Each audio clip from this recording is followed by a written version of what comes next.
Beshem Hashem Naaseh Venasliach Shavua Tov Shmot Tovot Yeshuot Venechamot Be'ezrat Hashem le Kol Am Israël. On est aujourd'hui dimanche 5 du mois de juillet, le Yud Gimel Be'ezrat Hashem du mois de Tammuz. J'espère qu'on aura un miracle avant jeudi, car jeudi c'est le Tzom de Yud Zayin Be'Tammuz, le 17 Tammuz. Espérons qu'on n'en arrive pas à jeûner et que Be'ezrat Hashem, il n'y ait que des bonnes nouvelles pour tout le monde. Amen, amen. Alors aujourd'hui, il y a plusieurs shiurim qui auront lieu dimanche 13 Tammuz pour David Ederi, pour les Ilou Nishmat de son papa, et les Hazar Bar Simcha Ederi Zichrono Livracha Be'ezrat Hashem. Ensuite, on aura un shiur pour Esther Elisha pour la Askara de Yaakov ben David.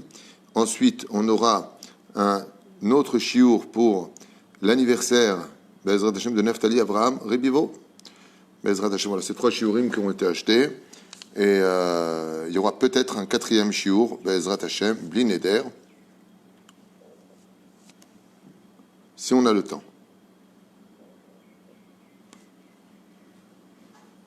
Ça m'étonnerait, mais on verra d'ici là.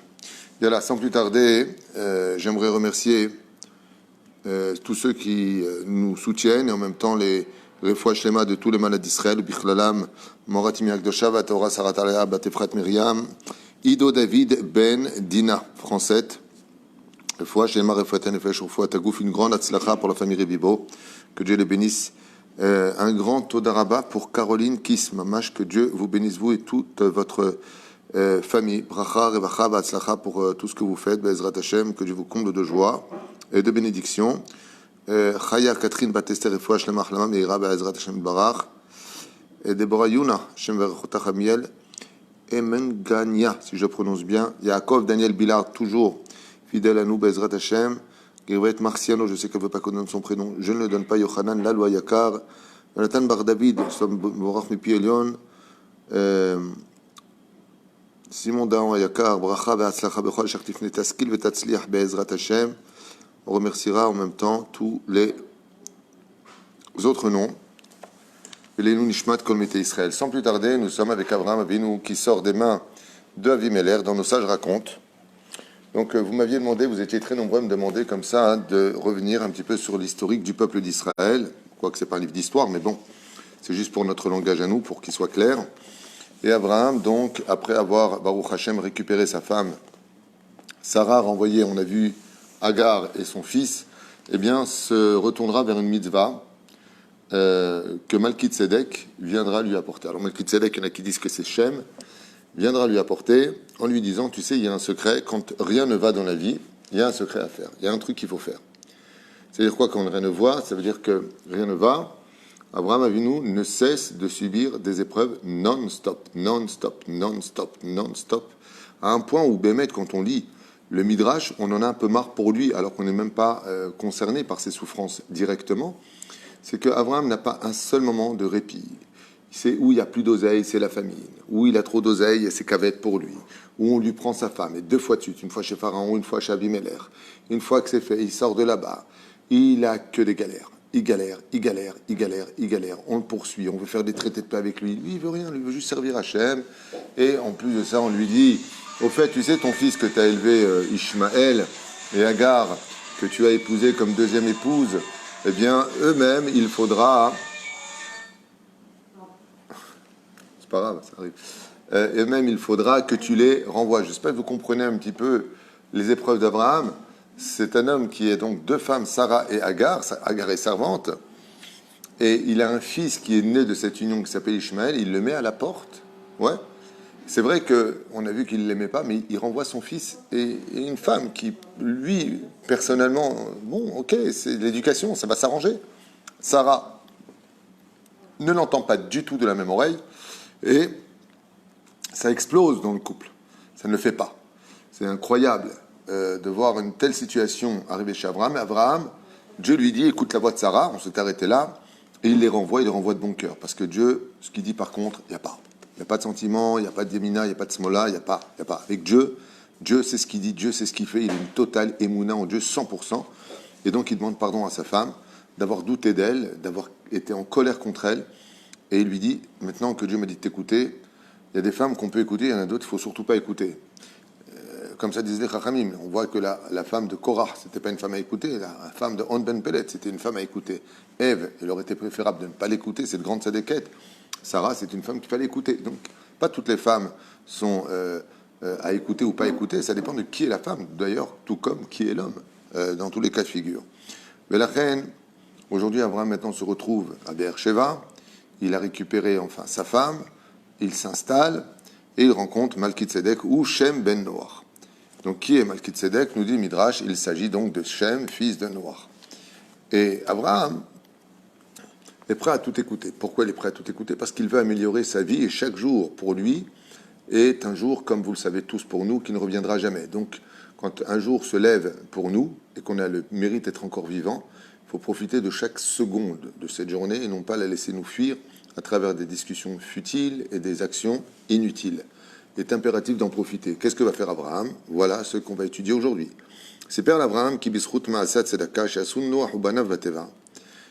Malki-Tzedek, donc, qui est en fin de compte le grand Kohen Gadol de cette époque, avant que ne vienne plus tard dans la nation d'Israël Aaron, il lui dit, tu sais, quand on était dans l'arche et que la colère était à l'extérieur, il y avait une espèce de virus comme ça à l'extérieur, de pluie torrentielle qui ne cessait de tomber et brûlante à 7000 degrés, eh bien nous on était dans la Teva. Netzlou be'yatzou be'shalom min ha'maboul, et on a été sauvés de ce maboul, de cette folie qui remplissait la terre à cette époque.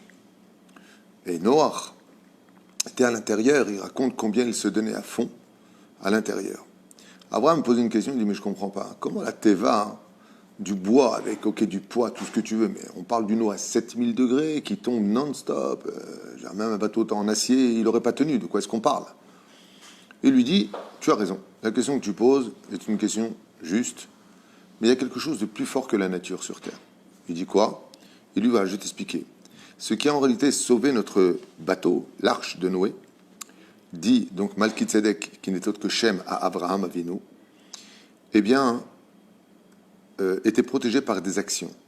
Les filles Shayou Ma'achalim Chayot, eh bien, comme on ne faisait que du bien à l'intérieur, on était calme, malgré tout ce qui nous mettait en colère. On travaillait nos midotes. On était appelés sans jamais être remerciés. On nourrissait chaque animal. Kol echad ve'echad, les filles ma'achalo, ou les filles zmano, en leur temps et selon leur nourriture. Ve'lo nachul lo bayom ve'lo balayla. On ne cessait de travailler à faire du chesed, ni on se reposait le jour, ni on se reposait la nuit. Amar Avram Belibo, Avram s'est dit à ce moment-là, Ma Elou, si Dieu me fait entendre des choses à mes oreilles, ça veut dire que s'il n'avait pas fait de chesed, de bonnes actions autour d'eux, ils ne seraient donc jamais sortis de l'arche. Et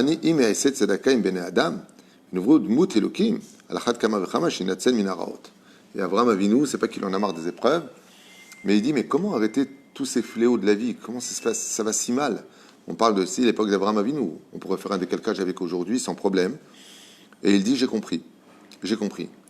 On apprendra donc de la paracha de Noach, dit Abraham de mon aïeul, que quand c'est le déluge à l'extérieur et que plus rien ne va, eh bien, c'est parce que Dieu attend de nous une seule chose, Gmilut Chassadim. Soyez bons les uns envers les autres. Soyez à l'écoute. Soyez bons. Travaillez vos midotes. Et donc, avec le peu de moyens que vous avez, faites de la tzedaka. Veillez à ce que tout le monde ne manque de rien, parce que c'est ça qui vous fera sortir du déluge. Je fais exprès. Hein. Mais à ça, qu'est-ce qu'il a fait? Et Kim Melonot Orhim Bechol Aderachim. Abraham Avinu a ordonné, avec les moyens qui étaient mis à sa disposition, de créer des tentes sur tous les chemins. Afin que tous ceux qui étaient sur le chemin puissent trouver où s'asseoir, manger, boire et même se reposer.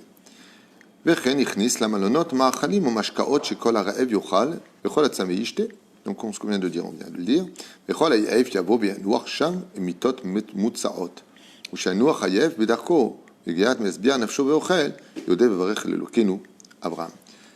Et donc, la seule condition qu'avait imposée Abraham, c'est que il ne demanderait pas d'argent en contrepartie de ces auberges qui étaient mises à disposition sans Akbala pour manger, boire et dormir. Seulement, il y avait quand même une condition, celle de remercier le Dieu d'Abraham, c'est-à-dire le Dieu unique, Elohim.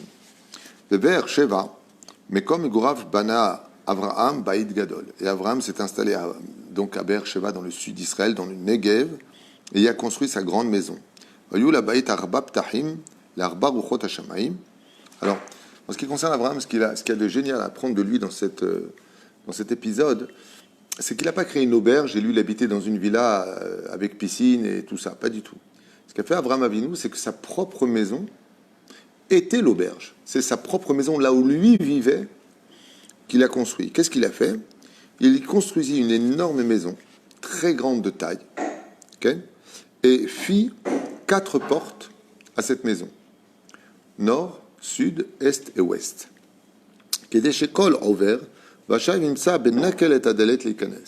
Pour que si ceux qui viennent du nord, du sud, de l'est ou de l'ouest venaient sur leur chemin, ils n'auraient pas à se fatiguer à faire le tour de la maison et chercher l'entrée pour pouvoir y rentrer. Saviv Labaït Nata Avraham Gan Nifla. Et il a fait en sorte que ce lieu-là soit beau et accessible à tous en y fabriquant, en y cultivant exactement un magnifique jardin, des fleurs et des arbres de partout.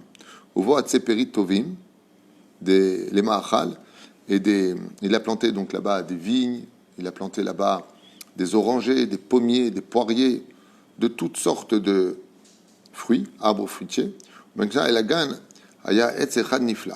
Et parmi tous les arbres qu'il a plantés, se trouvait un arbre particulier, extrêmement merveilleux. Un arbre comme jamais dans l'histoire, il en eût existé et il n'en existera plus jamais après. Et cet arbre-là avait une particularité, une ségoula, un remède en lui. Et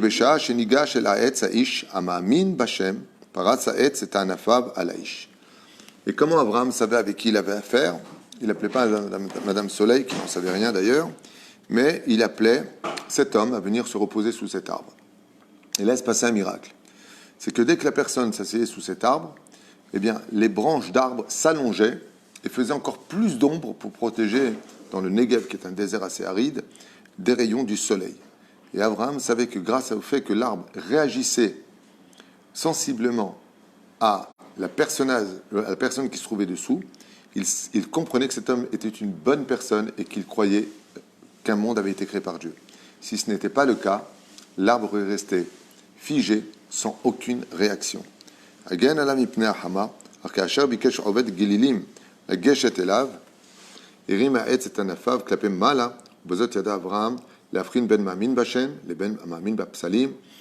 pire que ça encore, si cette personne faisait de l'idolâtrie, les branches de l'arbre se levaient pour laisser les rayons du soleil frapper encore plus.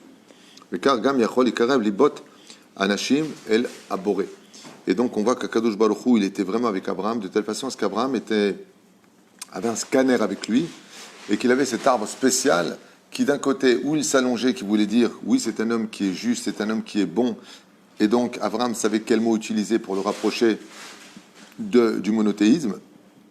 Et si les branches se redressaient, laissant le soleil frapper sur le visage de cet homme, ça voulait dire qu'il n'était pas du tout prêt à écouter, et donc il était encore avec des statues sur lui, ce qui laissait à Abraham une autre stratégie d'approche pour parler à son cœur et le ramener à la raison que le monde a un créateur et que nous ne sommes que des créatures. Ok,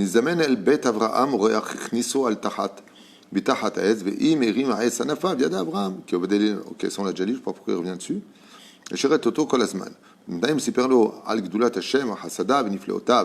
Et donc Abraham s'asseyait près de chaque invité à raconter les miracles et les prodiges que Dieu était capable de faire pour celui qui était vraiment Ma'amin en lui.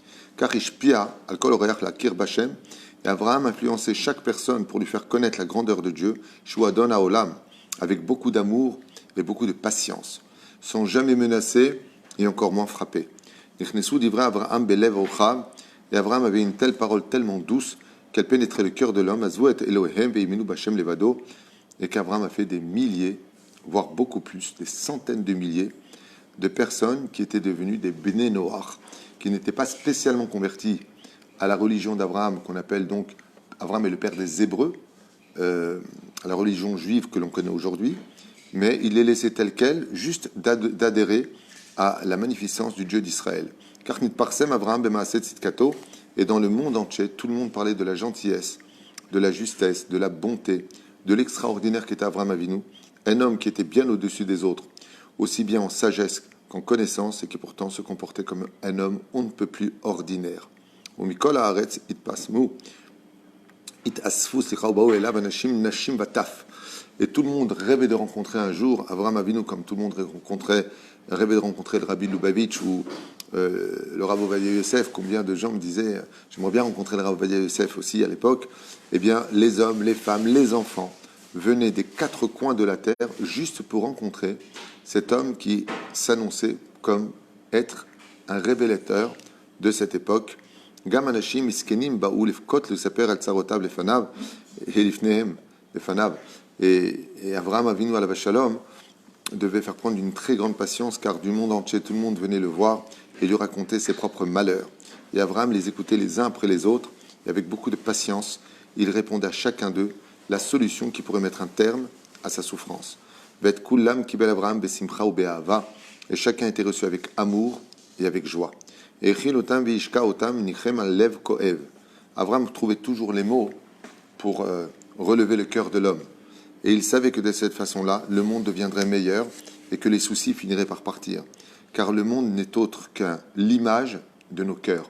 C'est-à-dire que quand ça va mal à l'extérieur, c'est parce que nos cœurs sont mauvais. Quand nos cœurs sont bons, le reflet, c'est ce qui se passe dehors. Shem Elohim. Tov. Ra Hashem et Maaseh Niflaim Shel Sarah. Pas simplement qu'Abraham s'occupait des hommes, il recevait tout le monde, mais il faut savoir qu'Ahayu Avraham et Sarah marbim b'tzdaka v'chesed. Avraham et Sarah ne cessaient de donner à manger, de donner à boire, de s'occuper. Abraham s'occupait des hommes et Sarah s'occupait des femmes. Samchim libot nitkaim. Et tout celui qui rentrait avec une dépression, tout celui qui rentrait avec des larmes sur le visage, ressortait avec le sourire et des larmes de joie de leur maison. Machilim et arevim, beshim et arumim. Ils habillaient les pauvres, nourrissaient les cœurs, donnaient des réponses. Ra Hashem et Maaseh Niflaim Shel Sarah. Et il faut savoir que les actions de Sarah étaient tellement élevées qu'elles en firent trembler le trône divin, à un tel point que Dieu observa les actions de Sarah et Menou. Et Ahavata Gdola Varachamea Alanim. Car on peut dire que Sarah était une des femmes, qui a été une des femmes, je dis bien, le plus accomplie dans l'amour du prochain, et surtout dans la pitié pour les pauvres. Et Sarah fut bénie par Dieu lui-même, que tout ce qu'elle entreprendrait, tout ce qu'elle dirait, tout ce qu'elle touchera, réussira. Aya nera shel Sarah daluk milel Shabbat echad adlel Shabbat sheni. À un tel point que Sarah n'avait plus besoin d'allumer les 2 bougies de Shabbat chaque Shabbat. Ça veut dire quoi en réalité? C'est qu'elle les allumait le vendredi et elle brillait toute la semaine jusqu'au vendredi d'après. Parce qu'à cette époque-là, comme on n'avait pas encore reçu Shabbat, les bougies de Shabbat brillaient toute la semaine. Et pour Sarah, il y avait un miracle. Les bougies brûlaient du vendredi au vendredi sans jamais s'éteindre. Et d'un coup, on pouvait reconnaître de très loin la tente où résidait Sarah. Car une nuée de gloire que tout le monde pouvait observer. Incroyable, entourée comme un couronnement, la tente de Sarah, qui était d'une très très rare beauté et qui pourtant ne laissait jamais un homme observer son visage, de peur qu'il en vienne à fauter ou de la désirer. Shayula l'echvod ultiliel, Shemam shel Avraham zera, Alar vegadal. Leur nom ne cessait de grandir, tellement ils étaient l'exemple rêvé de tout couple. Hachekol mishpechot adama nitbarchu bahem, à un tel point qu'il y avait un proverbe qui disait toujours Yehiratson, que vous soyez bénis comme Abraham et Sarah. C'est-à-dire que dans toute cette période, la référence des bénédictions, c'est tu te prends pour Abraham, pourquoi t'as épousé Sarah? Il disait Yehiratson, que Dieu te bénisse comme il a béni Abraham et Sarah. Yehiratson, qu'on reçoit comme. Il y avait des disputes comme ça dans les couples quand il disait mais tu sais, Sarah, elle faisait comme ça et comme ça, pourquoi tu fais pas toi? Et elle lui répondait pourquoi toi t'es Abraham? Ou alors des fois le contraire. La femme, elle disait à son mari, tu sais, Abraham, comme il aurait répondu, comme il est gentil et tout ça, il lui dit, quand tu seras Sarah, je serai comme Abraham. toutes les disputes ou toutes les choses qui étaient dites ne pouvaient pas se dire sans prendre exemple sur Abraham et Sarah à cette époque. Et les gens étaient tellement émus et aimaient Abraham et Sarah qu'ils voulaient les bénir eux-mêmes. Et Abraham leur interdisait formellement de les remercier. Seul Dieu est digne de louange et seul Dieu doit être remercié. Seul celui qui nous donne tout. Moi, ce que je suis, disait Abraham, c'est parce que Dieu m'a permis de l'être. Mais si vous l'avez donné, vous auriez été meilleur que moi. Et qui est donc ton maître pour que tu veux qu'on le remercie? Où est-il? Il n'y a que Dieu. Levez les yeux vers le ciel, regardez à droite ou à gauche, regardez vers le sol. Partout où vous regarderez, il est là, il vous regarde, écoute et note tout ce que vous dites.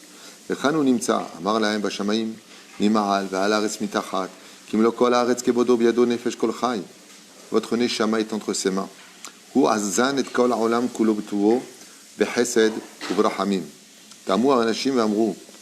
il est tellement grand ton Dieu qu'il serait aussi bien dans le ciel que sur terre, sous la terre, à droite ou à gauche, Kogadol ou Adonazé, Anulo, Ikarn. Comment se fait-il dans ce cas-là qu'on ne l'ait jamais entendu, encore moins connu? Il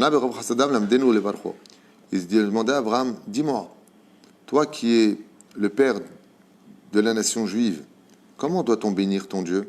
On dit Baruch Hashem mevorach l'olam vaed. Alors quelle était la bracha? Nous dit le Midrash que les goïms, les non-juifs de cette époque, puisqu'il n'y avait pas encore de juifs, devaient dire c'est Baruch Adonai amevorach leolam vaed. Voilà. Donc béni est l'Éternel, amevorach, donc qui est béni leolam vaed à tout jamais. Ad shamar hakadosh baruch hu ליוב, בשבחו של אברהם, טרם הגעתי למדרגתו של אברהם. כל שהפה שואל היה מצוי בתוך ביתו של אברהם, כי אתה יושב בביתך אורחים נכנסים. Donc il fait une comparaison entre Yov, qui lui recevait des invités quand il venait chez lui, tandis qu'Abraham lui sortait vers les invités. ואתה מגיש לכל אחד מה שרגיל לאכול, מה שרגיל לאכול בשר, אתה נותן לו בשר, ומי שדרכו לאכול פת או יין, אתה נותן לו פת או יין. אבל אברהם, מי שהוא לא טעה בבשר בימיו, alors il disait comme ça, quelle différence entre les invités de Yov et les invités d'Abraham? Yov aussi marchait sur les pas d'Abraham, selon la différence qu'il y a, c'est que celui qui avait l'habitude de manger de la viande, Yov lui donnait de la viande, celui qui avait l'habitude de boire du vin, Yov lui donnait du vin, celui qui avait l'habitude de boire de l'eau, il donnait de l'eau. Il dit Abraham, il n'était pas comme toi. Celui qui n'avait jamais mangé de viande, Abraham lui donnait de la viande. Celui qui n'avait jamais mangé du bon poisson, Abraham lui donnait du bon poisson. Celui qui n'avait jamais eu l'argent d'acheter du vin, Abraham lui versait du vin. On voit qu'Abraham dépassait toutes les limites.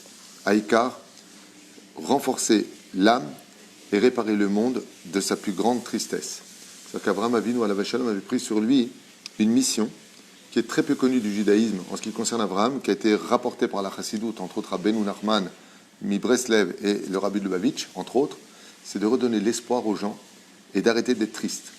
Car Abraham savait que le tikkun de ce monde, la réparation finale de ce monde, était un peu comme une journée. Quand la journée est ensoleillée, on dit il fait beau aujourd'hui. Et quand on dit il fait beau aujourd'hui, ça ne veut pas dire que nos soucis sont réglés. Mais on a dit il fait beau. Le fait de dire beau, le fait de dire bien, le fait de positiver avec la parole, va positiver tous les problèmes de nos vies. Parce qu'on a parlé du bon côté.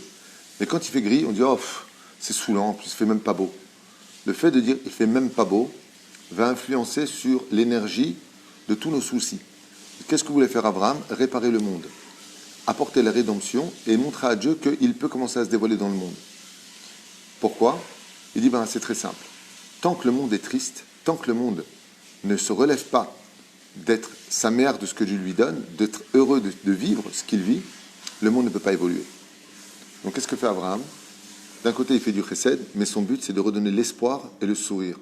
Parce que quand les gens seront souriants, alors on aura toutes les raisons de pouvoir dire à Dieu, maintenant tu peux venir. Il faut que les gens remontent. Maintenant, pourquoi tout ça? Parce que dans la faute originelle, le but principal du Nachash, du serpent, était d'apporter la tristesse dans le monde, les larmes, et de se plaindre constamment. Mais la reine Abraham, qui était la réincarnation d'Adam Arishon, et qui a plongé le monde dans l'obscurité à cause justement de la tristesse, c'est pour ça qu'on appelle ça le monde de l'obscurité, un visage obscur, un visage triste, eh bien, devait se réparer tout simplement en disant mange bien, bois bien, repose-toi bien, et remercie surtout très très bien Akadosh Baruch Hu.